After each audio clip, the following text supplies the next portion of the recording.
Assalamualaikum warahmatullahi wabarakatuh. Selamat pagi anak-anak yang soleh dan soleha. Bagaimana kabarnya hari ini? Semoga sehat selalu ya. Kali ini kita akan membahas mata pelajaran Aqidah Akhlak bab 4, yaitu tentang berbakti kepada kedua orang tua dan guru. Di sini ada yang tahu nggak apa sih yang berbakti kepada kedua orang tua itu? Nah, berbakti kepada kedua orang tua adalah memberi kebaikan atau berkhidmat kepada keduanya serta mentaati perintahnya kecuali yang maksiat dan mendoakan keduanya apabila telah wafat. Nah, kenapa sih kita itu harus berbakti kepada orang tua? Nah, alasannya adalah karena orang tua itu mengandung, melahirkan, merawat, mendidik, dan membesarkan kita. Nah, berbakti kepada kedua orang tua itu disebut yaitu birrul walidaini. Terdapat dalam Al-Quran surat Al-Isra ayat 5 yang artinya berbunyi, dan Tuhanmu telah memerintahkan supaya kamu jangan menyembah selain Dia, dan hendaklah kamu berbuat baik pada ibu bapakmu dan dengan sebaik-baiknya. Terdapat juga dalam surat Al-Luqman ayat 14 yang artinya, dan kami perintahkan kepada manusia berbuat baik kepada dua orang ibu bapaknya. Ibu telah mengandungnya dalam keadaan lemah yang bertambah-tambah dan menyapihnya dalam 2 tahun. Bersyukurlah kepadaku dan kepada dua orang ibu bapakmu, hanya kepadakulah kembalimu. Yang terakhir adalah Quran surat Al-Isra ayat 24 yang artinya, dan rendahkanlah dirimu terhadap mereka berdua dengan penuh kasih sayang dan ucapkanlah, wahai Tuhanku, kasihilah mereka keduanya sebagaimana mereka berdua telah mendidik aku di waktu kecil. Nah, di sini ada contoh yaitu orang yang bisa dijadikan suri tauladan yaitu Uwais Al-Qarni. Uwais Al-Qarni ini adalah anak yang baik, anak yang berbakti kepada kedua orang tuanya, sehingga ia adalah orang yang salah satu sudah termasuk ahli surga. Nah, contoh yang harus dijauhi adalah Al-Qamah, yaitu anak yang tidak berbakti kepada orang tuanya. Ia itu selalu membantah apa yang orang tuanya perintahkan, padahal itu demi kebaikannya. Nah, apa saja contoh hormat dan patuh kepada orang tua kita yang masih hidup? Anak yang soleh dan solehah.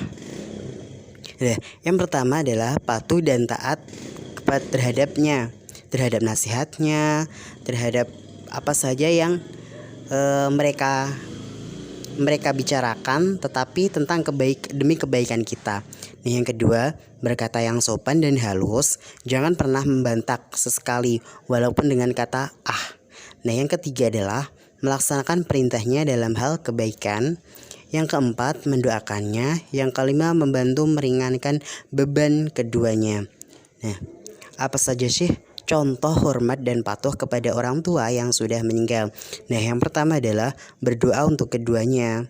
Yang kedua, menunaikan amanahnya atau wasiatnya. Yang ketiga, menjaga nama baiknya. Yang keempat, menjaga silaturahmi dengan yang pernah dijalinnya. Yang terakhir adalah menyelenggarakan pengurusan jenazahnya. Sekarang kita berdoa bersama ya untuk kedua orang tua kita, yaitu doa kepada kedua orang tua. Bismillahirrahmanirrahim. Allahumma firli wali walidayya warhamhuma kama rabbayani shaghira. Artinya, ya Allah, ampunilah semua dosa-dosaku dan dosa-dosa kedua orang tuaku,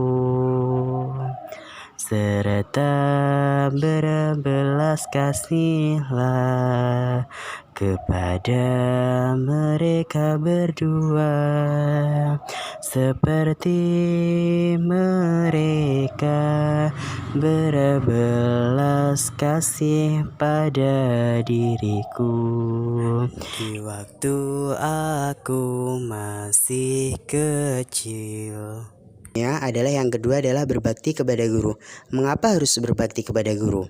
Nah, anak-anak yang soleh dan solehah, ada yang perlu kalian ketahui bahwa karena guru adalah orang yang rela menyisihkan waktunya demi peserta didik, seperti ia rela tidak sarapan supaya tidak terlambat supaya tidak terlambat dalam menuju ke sekolahan, mengajar peserta didik, ikhlas dalam mengajar dan lain sebagainya. Jadi hormatilah guru kalian. Nah, apa saja sih yang dilakukan guru terhadap kita? Nah, yang pertama adalah kita itu dengan adanya guru maka kita bisa menulis, membaca, berhitung, mengaji, dan mendapatkan ilmu pengetahuan. Nah, apa saja yang tidak boleh dilakukan oleh peserta didik kepada gurunya? Nah, yang pertama adalah membantahnya, tidak sopan, tidak hormat, dan menyepelekannya.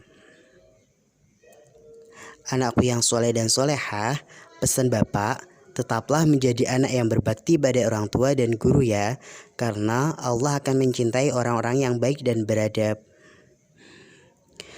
Sekian materi hari ini, semoga bermanfaat ya, dan jangan lupa diaplikasikan apa saja materi yang telah kita bahas tadi, yaitu dipetik kebaikannya saja dan diambil hikmahnya pada yang tidak baik-baik saja. Nah, tetap jaga kesehatan ya. Assalamualaikum warahmatullahi wabarakatuh.